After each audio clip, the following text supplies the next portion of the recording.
Okay. Alright, YouTubers, today I'm going to show you a quick video. It's probably going to have to be a two-part video. I'll note it part 1, part 2. Because it's going to be a while before I get to putting it on the ridge. So right now, we're doing a 24-inch wood shake. What you want to do to start off, you want to put your lap boards on there. You know, you put your lap boards on there, and this is a solid deck underneath here. So and these are 7-inch on center 1x4s, just regular yellow pine, whatever you want to put on there, however much money you guys want to spend. But it's gonna be 7-inch on center. And what you do for your starter, your first course, you need a starter on there. So what I did, out of the same one, since it's 24 inches long, you want to cut those in half to 12 inches. So you got the 12-inch, and all the shingles are tapered. You know, they're going to be tapered from a thick side down to a real skinny side. So once you cut it in half with the saw, you'll end up with a piece similar to this one here. So what we do, you want to start off at the bottom. You know, at the bottom you want to put your first 2 rows. You want to put them double on there, and then after that, every 7 inches, 7.5 inches will work also, depending on the shingle that you have. But here what we want to do, and I'm estimating at 1.5 inches, and I'm just using my finger because I'm used to doing this, so it's approximately about that much. You just want to measure it. Make sure that the fat side of the half, the top half that you cut off, make sure that that's on top. You want the skinny side up here on top. About 2 nails on there. And we're going to do this here all the way to the end. You want to leave a little gap in there, about 1/8 of an inch gap on there. Just to allow for expansion and contraction and all that good stuff there. You want to make sure that the rough side is up. It's got a smooth, real smooth side, and then it's got the rough side. I like putting the rough side up because, you know, you don't want to see the rough side from the bottom. If you're looking at it from the bottom, you'll just see a nice smooth side. So you just gotta get comfortable here. And remember, you know, you always, anytime working on roofing, you always want to have your harness on, and safety first. Okay, but on this one here, you want to go with same distance that you're going from the bottom is about 1.5 inches. It's the same thing you want to go from your eave out, is about 1.5 inches out and about 1.5 inches down. You want to make sure you know that one. And then I usually like putting the last piece on, that way I get a nice straight edge. And then this one here, what I'll do, you can usually just break them off. They break off pretty easy. That one didn't break out right where I wanted it, but I got more pieces, so it's alright. Let's see if this one break where I want it. Nope. Do I have another? Nope. Cut me off one at 12 inches. Okay, so we're gonna come back to that little piece there. I ran out of starters, so I'm gonna get started on the next step on doing that.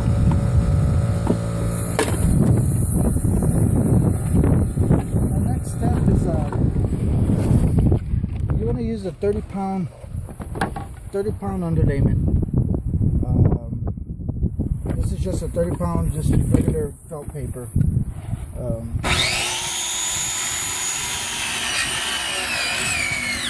Whoa. Okay. That sounded pretty bad. That didn't sound like if it was good and straight, but we'll figure it out. There we go. Alright, so what we did here, they sell these rolls especially for this. It's a full 3-foot roll, and it's already cut in half. So all you have to do is just break it apart and do it that way, or you can buy the whole 30-foot roll and you can cut it in half yourself. And that's what I did, just because it's such a small job. It's a little bit more expensive to buy the half rolls. So we're gonna get started with this one here. This one here, you want to give it, you know, about 1.5 inches up from your bottom. And, you know, just kind of slap tack it on there. And this is a slap tack that I use. It's a dual fast with the magnet on there, so because it's in caps and everything, just put it on there.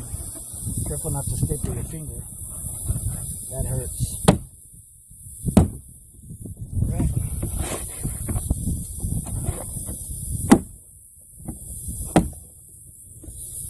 So that there, and that's what's going to keep you dry. That's what's going to keep you dry. And this is the next one. This is the full shingle. They're in different sizes, so you know, just depending on how it's going to go down, you know, you want to make sure that when you put this one on there, you don't get it right at the joint of the other one. See, this one won't fit on there, so I'm going to switch it up and maybe put a smaller one in there. And same thing, just kind of nail them down. I should have my pouch on so I can have all this stuff on there, but yeah. Just kind of do that. And this is going to be a little bit of a longer video than what I'm usually used to in making my videos, just because this is the work that I do as the roofing work. And I got one of my guys. ¿Cuál era el caso? This one? Alright, see how that one fit on there? That one fit just right.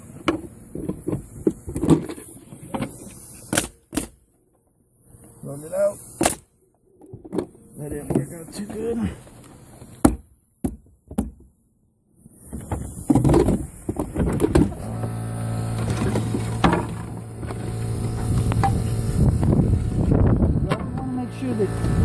That you don't get your joints together.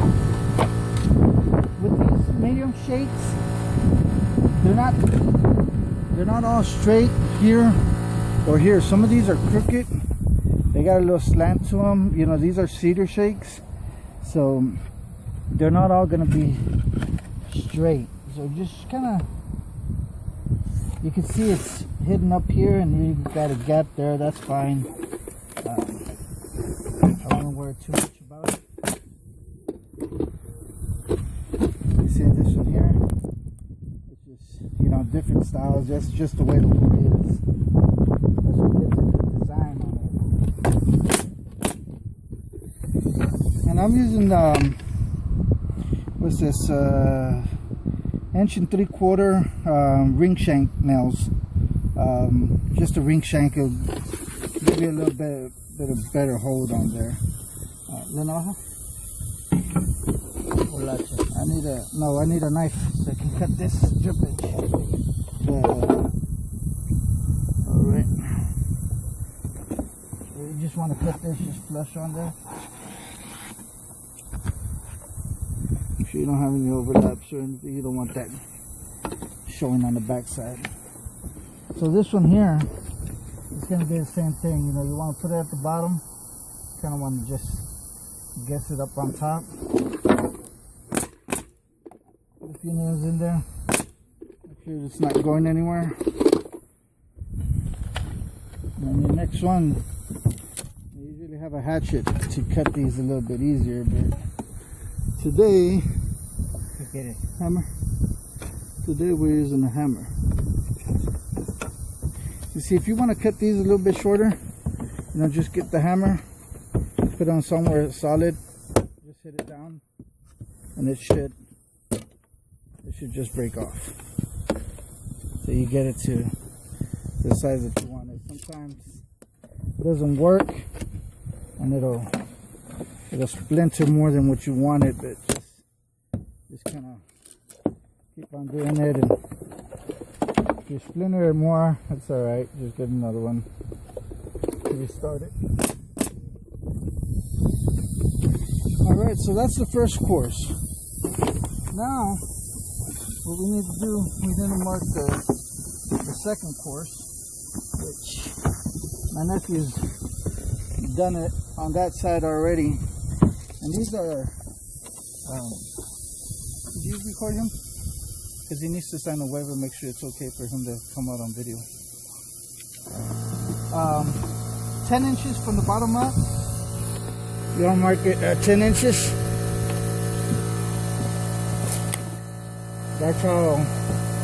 That's going to be our pattern, is going to be 10 inches. So I like popping a line on there, just with the regular chalk.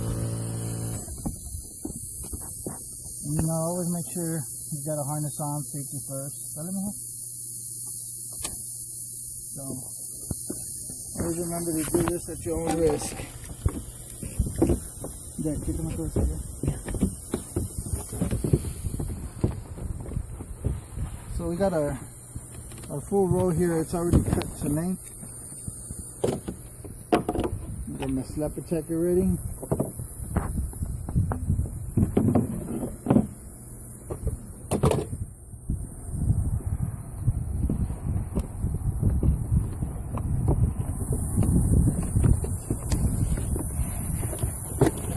So again, you know, we want to go about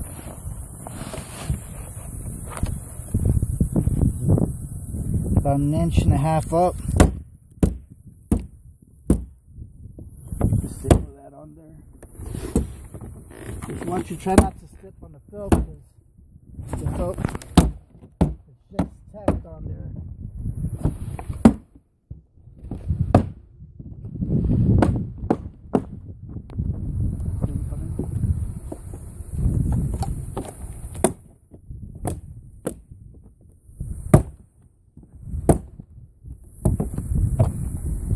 So that's that'll be the first stage, and after that all you have to do is just continue doing the same process of just going up. Once you got that one down, you know, your next one to start off, you know, you want to make sure again that you don't fall on the seam there. So just kind of put it on the line, measure your 1.5 inches out. You know, that's whatever you guys want to give it. You know, some people give it 1 inch, some people give it 2 inch. I just like going in between 1.5 inches. That's enough overlap there. Just keep on doing your thing. Make sure you want to stay, you know, about 1 inch from your seam there. You want to stay about 1 inch away from it, you know, and always, you know, remember to leave that gap in there. So, you know, maybe 2 or 3 nails, you know, depending on what you want to do there. Sometimes you can go a little bit lower. As long as you don't go under those 10 inches, you know, because then you'll get that nail showing on there. Get a little bit of a gap, nail it. And again, on your next course, you're going to mark again your 10 inches. You're going to put your felt paper on there, and you're going to continue doing that till you get all the way to the top. And I'll show you real quick. We got one side already done. Right here on this side, what I did on this last course, I marked my 10 inches. I put these on there. I left them hanging out long. Left those, went all the way out. The pieces that I had left over from the beginning, with the ones that I cut in half, I was using the top half. Now you could use the bottom half for these just to save a little bit of material, which is what I did. I just put them on there, marked my 10 inches again, put my last row on there, and then I just popped another line, grabbed my saw, and just did a straight cut on there. That's gonna finish out with your ridge, and then again I'll show you how to I'll show you how to put the ridge on our next part. So hope you liked the video. You know, hit the like button. If you have any comments, you know, this is, I'm not saying this is the right way to install the wood shingles, but this is the way I do it. And luckily I haven't had any leaks or anything. So if you have any comments or anything further, maybe I forgot how to show you guys how to do something, just, you know, comment on there and I'll be more than glad to help you with it. Appreciate you watching.